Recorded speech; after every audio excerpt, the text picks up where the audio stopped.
Good morning, friends. Mark Holmes here with my buddy Cowboy Joe Boo, and as always, thank you guys for watching, commenting, subscribing, and being part of the Joe Boo Sports Report. Without you guys, it don't work without you guys. So let's get open for business here, and let's wake up the football gods this morning. Wake up, guys. Wake up. There you go. Wake up. How are we doing here on this Friday? Make sure that you tune in tonight, 9 o'clock Eastern, for our regular live stream. And, the Dallas Cowboys do not disappoint because they've been steadily making moves. It's almost amazing. Um, Undisputed yesterday, 24 minutes of their show was all about Aldon Smith.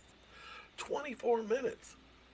The Dallas Cowboys have been slowly, methodically picking up players. Now, we don't know if it's going to work, but clearly they're not putting all their eggs into one basket. They're trying to go ahead and find talent, and we're seeing our defense evolve completely. Right now, you look at our defensive front, from last year to this year, you got D-Law. It could be that everybody else on that defensive line is different from last year. That's how dramatic the change is. You got D-Law, You've got Antoine Woods. He's back. And then you have Tyrone Crawford, who didn't play last year. Now you've added Aldon Smith, who currently, of course, is still on the NFL suspension list. You got Randy Gregory, who didn't play last year, who's also on the NFL suspension list. But you've got Don Terry Poe, and you got Gerald McCoy. And you got a new coach who likes the 3-4 defense. Now, there's a troll out there that says, I'm an idiot and I don't know what I'm talking about. If I'm an idiot and I don't know what I'm talking about, what does that make you if you believe that and you listen to me all the time? Okay, I'm just curious. I'm just curious. But it's okay. It's okay that you keep helping to spread the mojo. And hopefully you're spreading nothing else but the mojo. But I believe that the Cowboys are going to be slowly shifting to the 3-4 defense. They're definitely getting defensive linemen that fit that scheme. And as we look at this offseason, people will say, well, we haven't done anything at cornerback and things like that. Well, hold up, guys. We're just dealing in the first phase of free agency. There's going to be another wave of free agency after the draft and if and when we actually get to OTAs, where teams start shedding some more of those veteran players because they've drafted young guys. They look at it and say, they're a cheaper option. We can let this guy go. So there'll be other guys we'll be able to pick up later on. And then, of course, there is the draft, where we have the 17th pick, and every pick after that is a higher pick than where we were last year. Think about that. Last year, second pick was what? 48th?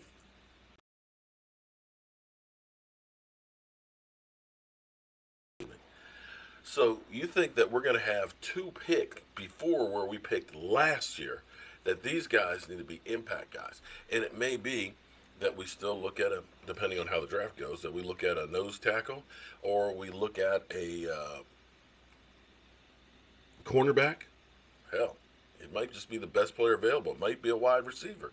You just don't know. But as far as the doom and gloom that we heard about the Dallas Cowboys, that, if they pay Dak Prescott, they're going to have to gut the team. Well, quite frankly, they've got the third highest cap hit in the NFL because he's franchise tagged. So at the moment, they're doing pretty good. And as we look through here and see, currently, we have $14,800,000 left of that $200 million cap space. If Aldon Smith gets onto the roster, that'll be $2 million that's hit off of there as well. But here's the amazing thing about this is still, once they get Dak Prescott's deal, if he gets it done, and at this point you got to say if, you're going to get somewhere between $8 and $10 million more in cap space, because currently the charge that they have on there is $31.5 million as his hit. When you end up getting a long-term deal, that first year is usually pretty low, so you can look for that to be around 20, 22 million, or so maybe 23 or 24, but it's still going to be less. So you're going to get that money. The other area, which you can also see right now, is they still have calculated Travis Frederick's $11.9 million. So I'm assuming that the Dallas Cowboys will designate him as a June 1st cut or retirement, in which case they'll save about another $7 million. They will save, yeah, $7 million because that's what his base salary would be. Basically, it's splitting it up over the 2 years. So the Cowboys, despite the doom and gloom, have plenty of money if they do want to try and make a move. And it seems like the Dallas Cowboys literally took and said, what are the weakest spots on our team and how can we improve it? You know, we know Jason Witten went on to the Raiders. And you say, okay, Blake Jarwin actually passing numbers are better than Jason Witten's. But that leaves us another hole that we're not sure of on tight end. So you get Blake Bell. And you put him in there, who's been a great, great run blocking tight end.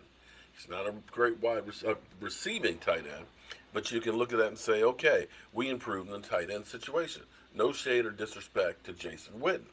None. None. But Jason Witten is getting long in the tooth. And even Roger Staubach wasn't Captain America forever. So they kind of plugged that situation. Now, the one they didn't anticipate was Travis Frederick. But you've got Joe Looney, and the nice thing about Joe Looney is that you kept him on your roster. And as we go down, look at this cap number for Joe. Look at it, Joe Looney. His cap number is only $1.1 million. $1 million. If he's the guy, you're in great shape. And if not, you also have Connor McGovern, who's even lower.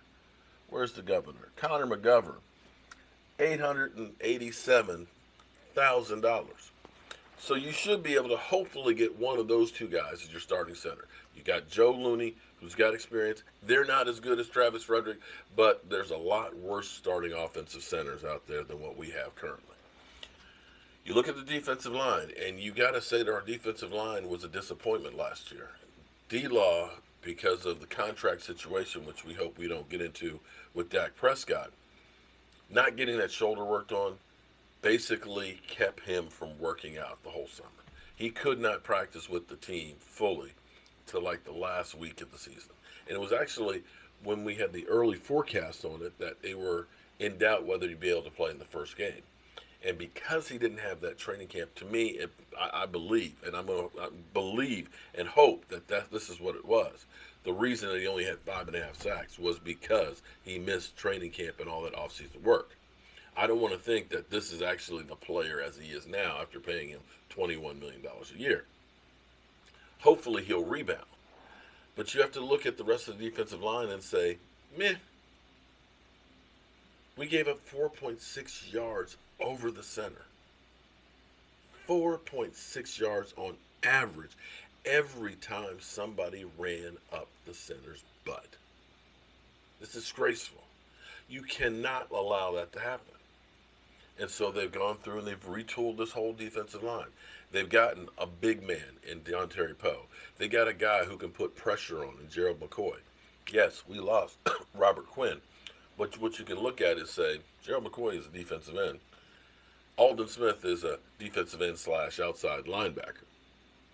And you get Randy Gregory. So you're looking at basically those three guys replacing Robert Quinn. Robert Quinn, great pass rusher, but he gets up the field so fast that because those guys, D-Law and him, get up the field so fast, and you weren't able to get that push in the middle, you had lanes that we got gashed on. And so that's where getting your Gerald McCoy, who can help collapse that pocket, getting that Deontay Poe, and switching possibly to the 3-4 defense, where you got three defensive linemen that are pushing in as outside rushers, will collapse the quarterback. And hopefully, we know what Carson Wentz does when he gets a lot of pressure in the back there. He fumbles his ass off. So the Cowboys have come up with a plan. Now, the only other question is where you look at and say, you haven't really upgraded much other than Maurice. I've got to go do more on Maurice. Maurice, I can't remember his last name now, that we ended up signing. I believe he only gave up 86% completion percent. I mean, 86% passer rating against him, which actually sounds pretty good. 86. That's well below the NFL average. It'll be interesting to see how good he actually is, and I need to do some more research on him. So, but methodically, oh, of course, we got ha ha in there where we lost Jeff Heath.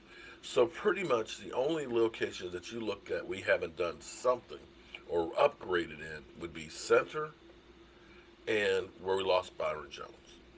Those are two spots. Everywhere else, you have to say you possibly have done a lot of stuff. Again, there's no guarantee that any of these guys are going to work out in your system. On paper, you have to look at the defensive line right now. If Randy Gregory is reinstated, if Aldon Smith is reinstated, can keep himself clean, and has something left in the tank with Gerald McCoy, Don Terry Poe, keeping Antoine Woods, and then also getting Tyrone Crawford, that defensive line is improved. And yet the Cowboys still have money to burn. So don't be surprised if the Dallas Cowboys do circle back around and try and make one more big move, either a trade or something, before it's all said and done. Because, well, let's face it, right now the NFL has the floor. And who, of course, is leading that? The Dallas Cowboys. Now, I want you guys to remember to do one thing for me.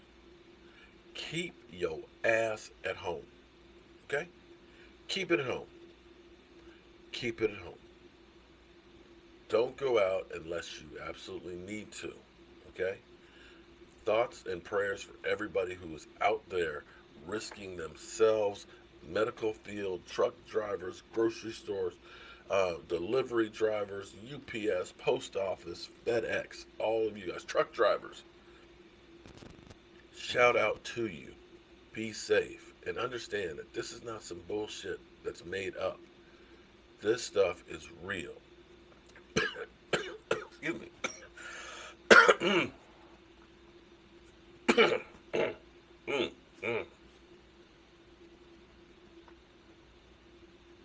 Shit is real. And the best thing you can do is make sure you're not spreading it. I'm Mark Holmes, and I'll see you soon.